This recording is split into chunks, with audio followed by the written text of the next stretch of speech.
Hi, Yinnies, and welcome back to a Yin Yoga podcast. If you're new around here, welcome, welcome, welcome. For those of you that are familiar, welcome back. So, at the time of this recording, it feels weird to say this because this episode will be going out as we approach winter. But right now, it's not even September. So, it feels strange to be recording an episode on winter when I'm still wearing a tank top, but we plan ahead. So today we will be talking about sort of the Taoist wisdom around wintertime. And anytime I'm saying Taoism, same wisdom for Chinese medicine, because Chinese medicine is based in Taoism.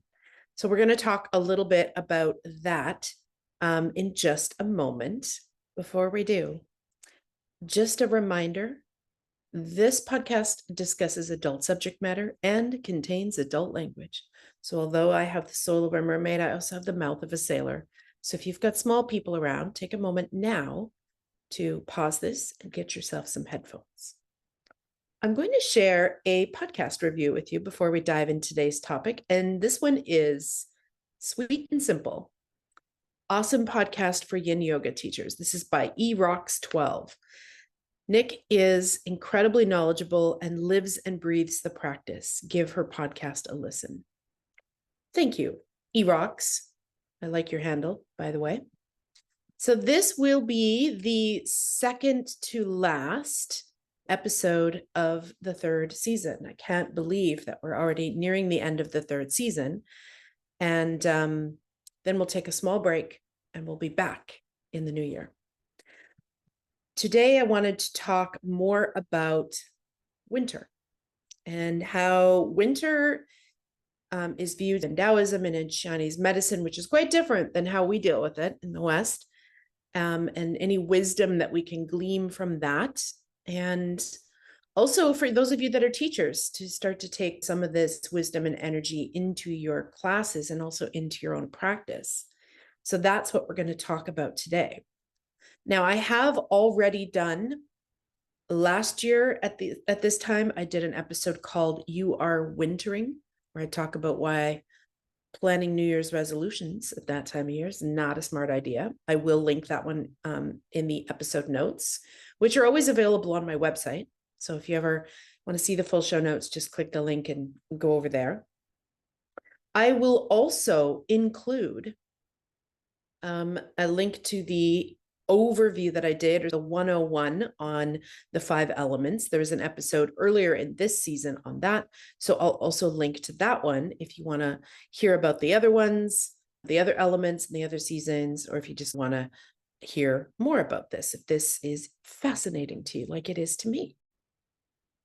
Also, if you are listening to this live when it comes out, I don't have a date set yet, but I will also be doing a mini workshop on this, a little Yin Yoga for winter mini workshop. Again, links will be in the episode notes, so if you want to join that. And if you're listening to this like way after this goes live, once I have a recording for that little free workshop, I'll just embed it in the blog post. Once I have taught it and have the video, I'll add it to the blog post or my show notes so that those of you that missed it live can join. So all of that. Now let's get into today's topic. So wintertime. Now, I've mentioned in previous episodes that the Gregorian calendar, which is the one that we follow in the West, is very different than the lunar calendar or the Chinese calendar. And so the seasons also start at different times. But I'm using our Western seasons as markers because that's what most of us are familiar with. And I realize that those of you that live in Australia and New Zealand, if you're in the land down under, that this is not winter for you. It is the opposite. So my apologies. Feel free to pause this episode and return to it when you are wintering. Okay, let's get into some talk about winter, shall we? For those of you that are watching this on YouTube as opposed to just listening, and did you know, dear listener, you can also watch these on YouTube. So if you are more of a visual person rather than a auditory person, You're always welcome to check out YouTube. The videos that I post on YouTube are far less edited than the audio format, simply because it's just more of a kind of organic, live, this is what you get. Now, if there's any real big, long delays or huge screw ups, I take them out. But otherwise, the videos are a little bit more live off the floor, and the audio, I remove more of the ums and et cetera, et ceteras. So if you would prefer to watch, you can always do that. And while I'm there, let's just mention this. If you are watching this on YouTube, if you have ideas for the next season, if you have Yin Yoga questions, if you have topic ideas, let me know in the comments. For those of you listening on Spotify, there's now a comments feature, so you could add it on there. And if you're listening to this on iTunes and you're thinking, wah, wah, can I share my ideas too? Oh, yes, you can. Please just find me on Instagram at Niktenu Yoga or at Yin Yoga Podcast, and just send me a DM. Let me know if there are questions or topics that you are really itching to have covered, because one of my biggest fears, I've mentioned it in other episodes, when I started this podcast, was running out of topic ideas. Whenever you have a really niched top podcast, so Yin Yoga, pretty niched, you run the risk of maybe running out of subject matter at some point. So please let me know if you have quandaries, questions, confusions, conundrums, ideas that you would like me to cover, and I'm happy to do so. If I already have an episode on that, I'll share the link with you. And if I don't, I'm happy to add it to the little list. Okay, let us talk about winter, shall we? So for those of you that live in the Northern Hemisphere, when this goes live, we're approaching wintertime. And we may not have hit the actual first day of winter yet, but we're getting there. So I thought I would talk a little bit about winter. Winter, according to Taoism and TCM, is connected to the element of water. The phase is full yin. So this is the yinnest of the yinnest of the yin times of year. Summer being the polar opposite, being the most yang. Winter and water element is the most yin. The color is blue-black, which can be confusing, but it is often listed as both. But think of the color as that deepest, deepest, deepest, deepest, deepest blue, where you're not really sure, is that dark, dark blue or is that black? It's that color. Sort of like if you were going way down deep in the ocean to the point where the light was no longer visible. It's that kind of a color. I mentioned that water and winter are connected. The climate, or the climactic factor, they sometimes call it in Chinese medicine, is cold. The internal organs are the kidneys and the bladder. And so that would also be the meridians and the sinew channels, which are actually more useful to us as yoga professionals than knowing about the meridians. Kidney and the bladder. Kidney being the yin and bladder being the more yang of the two. 3 to 5 p.m. is the time of the bladder, and 5 p.m. to 7 p.m. is the time of the kidneys. The direction is north. The emotion is fear. The stage of development is storage, and the energetic quality is conserving. We're going to talk more about this conserving element in a little bit more here. The sound is groaning. And the virtues are strength, courage, and wisdom. So this will become a little bit more clear as we talk about sort of the principles of what we would do at this time of year. If we were being wise, if we were following sort of nature and Taoist wisdom, what would we be like in the wintertime? So here is a quote from the Inner Classic of the Yellow Emperor, which is a key text, you could say, in Chinese medicine. And it talks about the teachings of winter and the relationship to the kidneys. During the winter months, all things in nature wither, hide, return home, and enter a resting period. Just as the lakes and rivers freeze and the snow falls, this is a time when yin dominates yang. Therefore, one should refrain from overusing yang energy. Retire early. Get up with the sunrise, which is later in winter. Desires and mental activity should be kept quiet and subdued, as if keeping a happy secret. Stay warm, avoid the cold, and keep the skin covered. Avoid sweating. The theory of winter season is one of conservation and storage. Without such practice, the result will be injury to the kidney energy. This will cause weakness, shrinking of muscles, and coldness. When the body loses its ability to open and move about in spring. It is a concentrated internal force of winter that enables the burst forward of spring growth. Okay, so the energy of water is rest.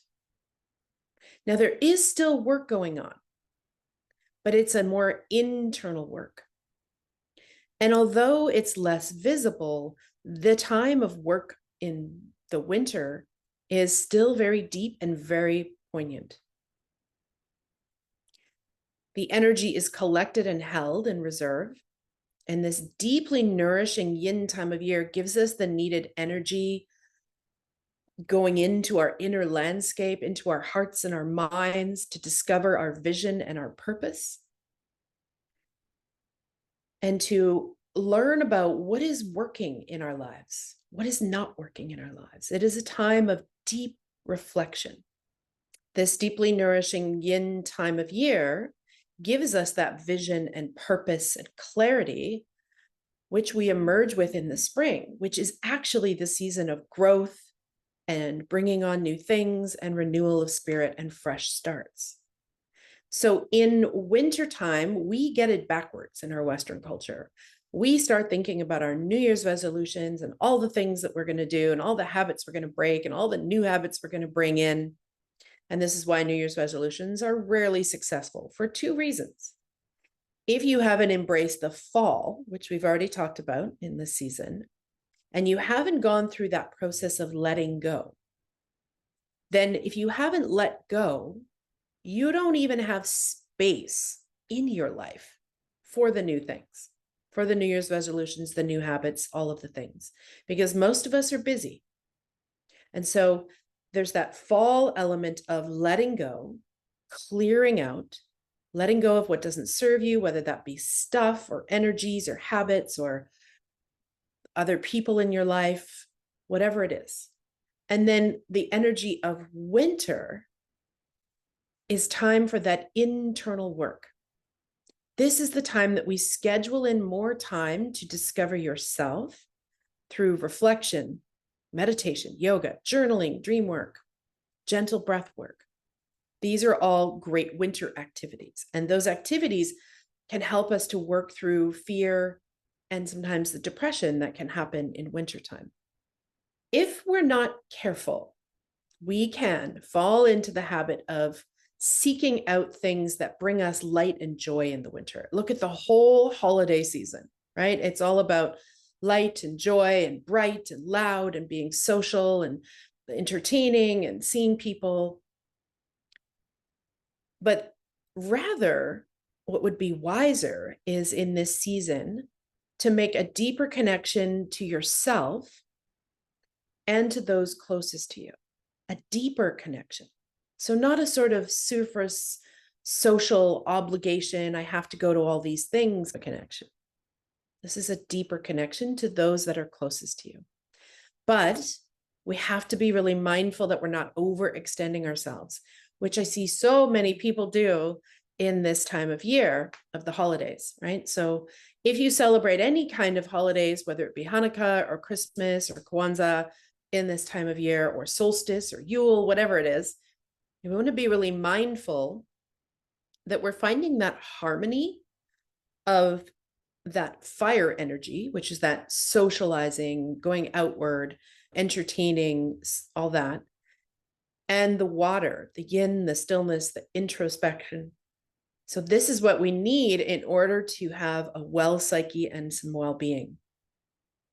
If in this yinnest of the yin time of year, we go way over with the yang and we do all the things, then we usually get sick. Have you ever noticed how many people get sick right after the winter holidays? It's like the body holds on through the whole madness of the holiday season. And then as soon as it's over, bam, you get a cold or you get a flu. This is not accidental. There's a reason this happens. And it's because we didn't have the wisdom during the fall to clear out and let go. And then the wisdom in the winter to rest and to go inward and to have that deeper sense of going inward. So in this most yin season, energetically, the retraction of chi flows more deeply inside of us. So there's a depth to the season that, if you are listening, can invite you to connect with the core of your being, or any untouched emotions, or anything that you haven't processed. And if you think about nature and you look at the animals, they're doing this. I mean, bears hibernate. There's animals that actually hibernate all winter. But somehow, of course, because we have electricity and also our human arrogance, we just continue on. We just keep on just like we have been all through the winter season without taking any of these things into account, without coming to this wisdom of nature. There is like a death in nature in winter, and less activity, less excitement, less stimulation. It's darker, which automatically gives nature the cue to sleep more, to rest more. We, of course, have all of our bright lights on. And so, we just keep going. And I mentioned in the other episode I did earlier in the season about fall, about some options for lighting. So can you switch to more candle lights? Can you turn your devices off at least 2 hours before bed and do something more quiet? Maybe some yoga, maybe some reading, maybe some journal writing. So for some of us, the chi of this season can contribute to depression. SADS is a real thing, or loneliness, especially for those of you that are really extroverted, and maybe that seasonal affective disorder. I know that I get a bit of that seasonal affective disorder simply because I live in Canada. And so at a certain point in the fall, it starts to get dark real early. And yet others, those of us that are quite introverted, will feel a relief actually for this opportunity to pause and do some internal work. Reading, journaling, reflecting, and seeing what's working for you and what could change, but not making those changes until springtime. Spring is the time of change. So when we never take that pause and take that good amount of time, a whole season, to really do this reflecting, then we're really tempted to come up with all these unrealistic New Year's resolutions and start adding those in. And to be honest, if you really question most of those resolutions, they may not even be things that you want. Right? There's a lot of noise around this time of year with the new year in the Gregorian calendar about all the things we should do, all the changes we should make. But don't should all over yourself. Take this opportunity in this winter season to really reflect, to ask yourself questions. What do I want? What do I not have enough of? What can I let go of? What are voices telling me that I should do this New Year's resolution? I should change this about my life, that aren't even your own voice. This is what we want to do in winter. So we don't work on the changes if we're following the nature's wisdom, if we're following this Taoist point of view, if we're listening to TCM, we're not making big changes in our life until spring. That's when the new things come in. For now, in winter, we're resting. This is why rest is so crucial. This time of year, that overwork, lack of sleep really depletes the element and the kidneys, especially. We can choose to focus on foods that share the qualities of the water element, colors that are dark, salty tastes, content that is hydrating and nourishing. So I gave some examples in the episode I did about fall, but there are others here. So nuts and seeds, legumes, shellfish, for those of you that eat fish, saltwater fish, seaweed, dark colored berries, root vegetables, stews, and soups.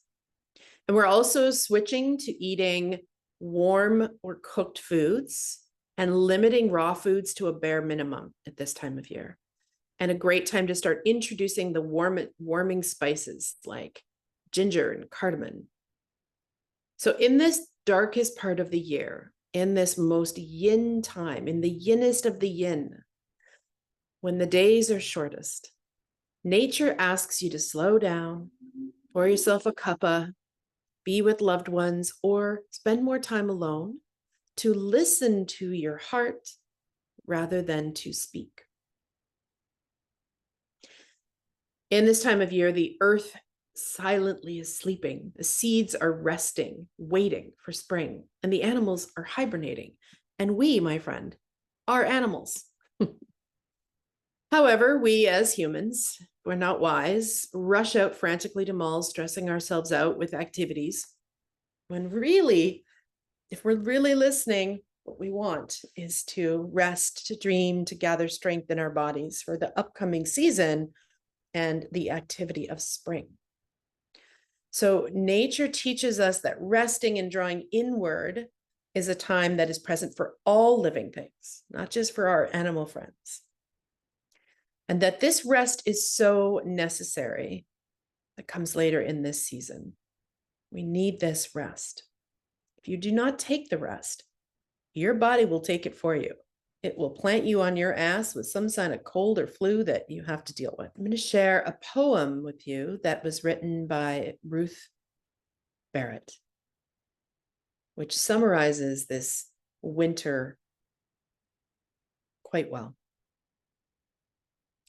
In the darkest part of the year, when the days are shortest, nature asks us to slow down and enjoy a cup of warm tea, to be with loved ones, to listen rather than speak.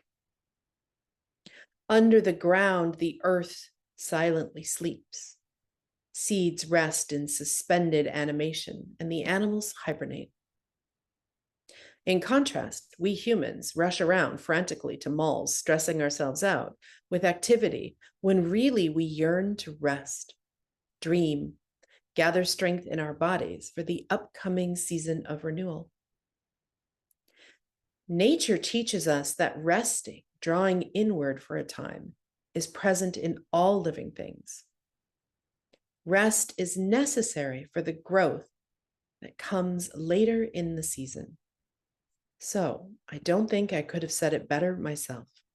So just as an overview, this episode on the element of water and the season of winter, a summary.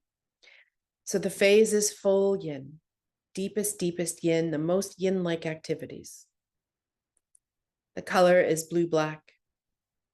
The season is winter. The climate is cold. The organs are the kidney and the bladder. 3 p.m. to 5 p.m. is for the bladder. 5 to 7 is for the kidneys. The direction is north. The emotion is fear. And the stage of development is storage. The energy quality is conserving. The sound is groaning. And the virtues are strength, courage, and wisdom. So when we take this time to dive into ourselves and to ask questions and to journal and to daydream and ponder about what it is in our life that we want to change, or what's working, what's not working, what our heartfelt desires are, when we do that, when we take that time, that's going to give us inner strength and fortitude, courage and wisdom. So that when we get to the spring, which is the time of making the new things happen, that we are doing so from a place of deep reflection. And springtime is the time that we are going to put plans into action, that we may make changes. Now, if you haven't done the clearing of fall, though, if you haven't let some things go and you think you're just going to add new habits in the spring and add new things to your life when you're already really busy, not overly realistic. So when we work with the cycles of nature, we have this wisdom and we make space in the fall We reflect in the winter so that we can envision and create in the spring. So this is the time to be still, to be quiet, to reflect, to rest more. And I hope that you take this as an invitation. And I realize that this is difficult when you have the holidays, especially for those of you that are doing gifts and entertaining and baking and cooking and all of that stuff. I haven't celebrated the holidays in that way for many years, as far as the presents and the big gatherings and all of that. But I will give you a little tip to plant for you, for those of you that get overwhelmed at this time of year. One thing that I used to do when I did still do all the holiday gift exchanges was I would actually do that all year. So anytime I was out and about and I saw something that a loved one that I would probably need to buy a Christmas gift for would love, I bought it. And then I just tucked it in my little tickle trunk. So then when birthdays and Christmas come up, I've already got stuff there. The other thing you can do is put a note in your agenda in October or November to start your holiday shopping, so that by the time that winter rolls around, you can bake in advance. For those of you that are bakers, you can bake stuff and freeze stuff. So do it slowly in bite-sized doses so that when the winter rolls around, you're not completely overwhelmed and you're doing all the things. And then bam, right after the holidays, you get sick. So that's my words of wisdom for you for this season of winter, for the water element. I hope that you find some of this helpful. I hope it's given you some ahas and some themes that you can work with. And until we meet again, bye for now.